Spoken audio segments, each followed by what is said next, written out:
everyone. Welcome back to the Professional Pulse podcast. I'm your host, Alanna Carrick.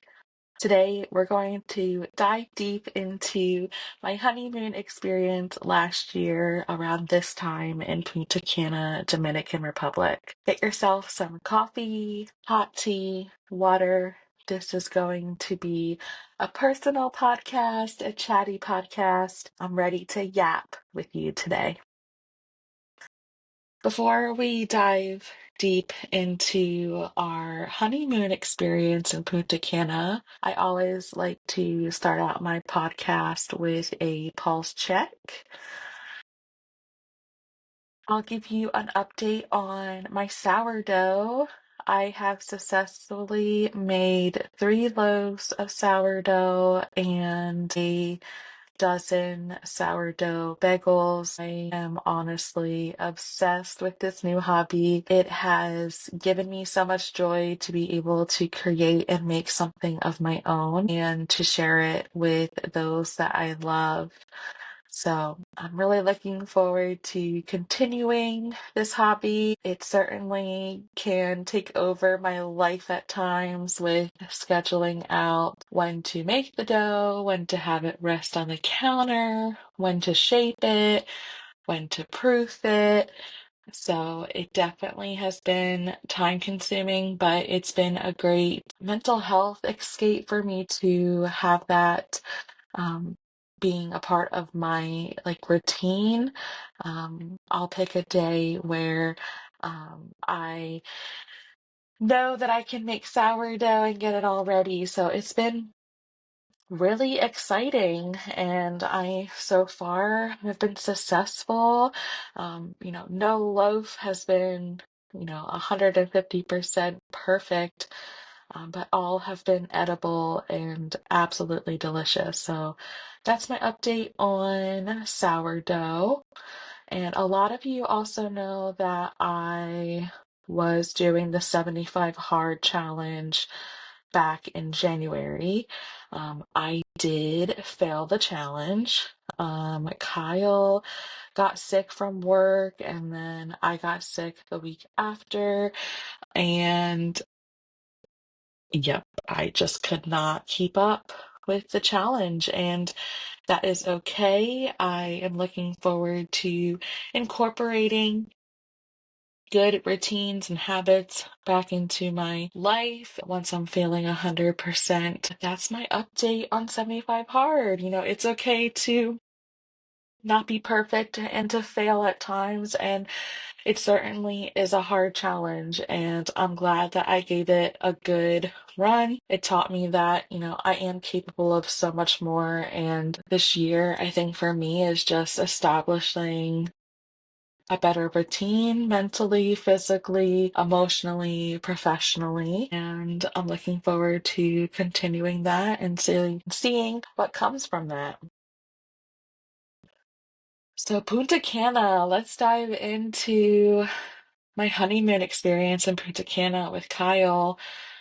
It was around this time last year. We were packing up after our wedding and getting ready to go to bed, to wake up early for, I don't know, like a 5 a.m. flight. Like, again, it was an early flight. So, yeah, what a travel day that was. I remember the flight to Punta Cana was absolutely booked. Every seat was taken, and Kyle and I actually didn't get to sit together on the plane, and it was really heartbreaking to not sit next to my new husband and just having that experience, landing together in Punta Cana for our honeymoon. But I did sit next to a lovely lady who I follow now on Instagram, and we check in every now and then. So, I always try to make friends on a plane. It definitely helps with my anxiety. So, even though Kyle and I weren't seated together, and then arriving in Punta Cana was liberating. It was so humid in the airport. It took a little bit for it to get off the plane. And then we had a private shuttle to our resort. So we found our driver, and he was so helpful. Um, and then our drive to the resort was about 35 minutes. And I am one of those people that likes to know where she's going at all times. I would say I'm pretty hyper aware of my surroundings, especially when traveling. And I don't think that's a bad thing at all. But I did just want to make sure that we were going where we were supposed to be going. So I plugged in on my phone our resort into Apple Maps, and, it was perfectly fine. But yeah, when you're in a different country and you don't know where you are, it's better to be safe than sorry. And I remember I filmed so much on my phone of the drive to the resort. And once we got to the resort, we were pretty blown away by the size of the property and just how beautiful it was. And we arrived to our resort and we got checked in. We got some refreshments from the staff there. Um, we upgraded our package. I really wanted to lay on a Bali bed every single day and just relax and have champagne and just really enjoy myself. So we upgraded for that reason. And then the upgraded package also included the whirlpool in the spa.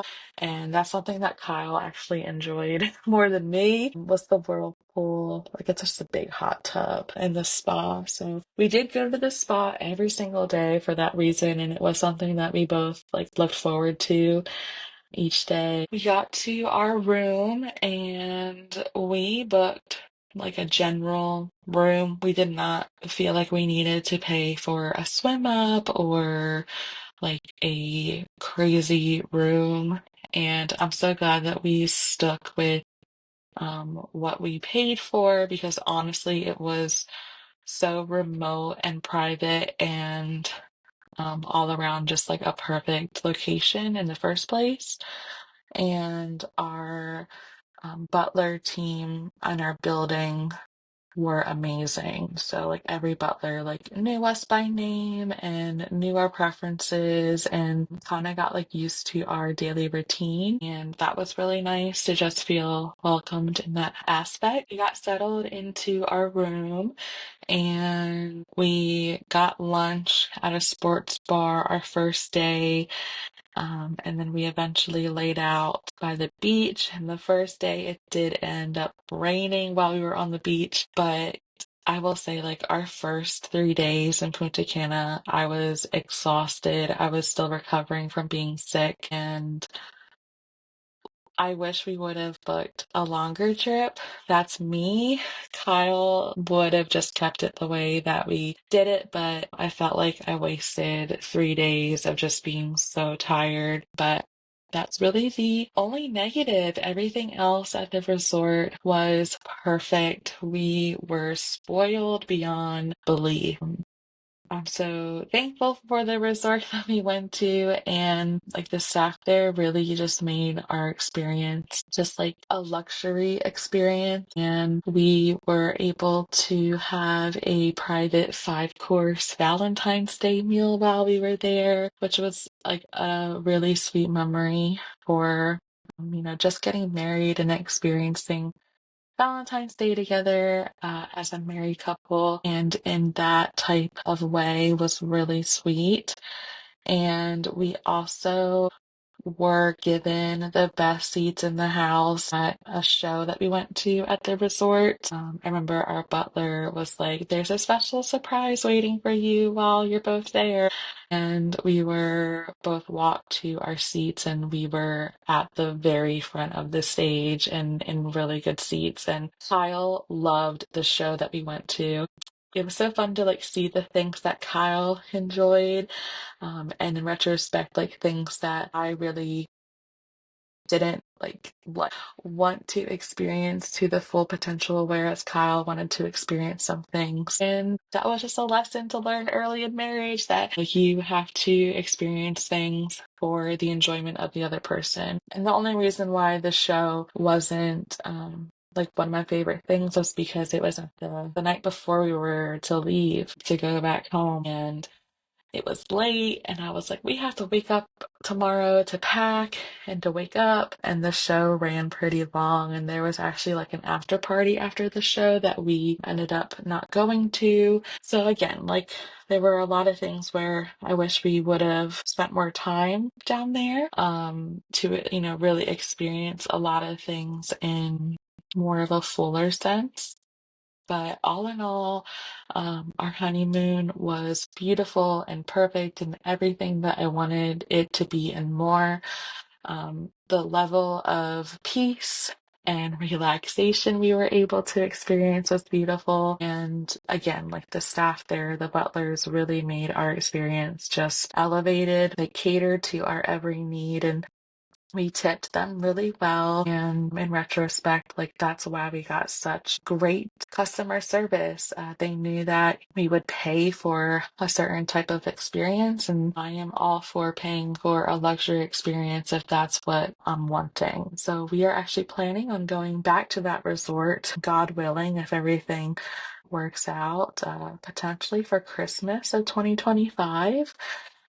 So I think that will be really exciting to go back to Punta Cana, back to the resort we were at, and to have a Christmas vacation and to start our new year um, somewhere warm and beautiful and somewhere where we both enjoy. Thanks for tuning in to hear a little bit about our honeymoon experience in Punta Cana. I'm your host, Alanna Carrick, and I will see you in the next episode.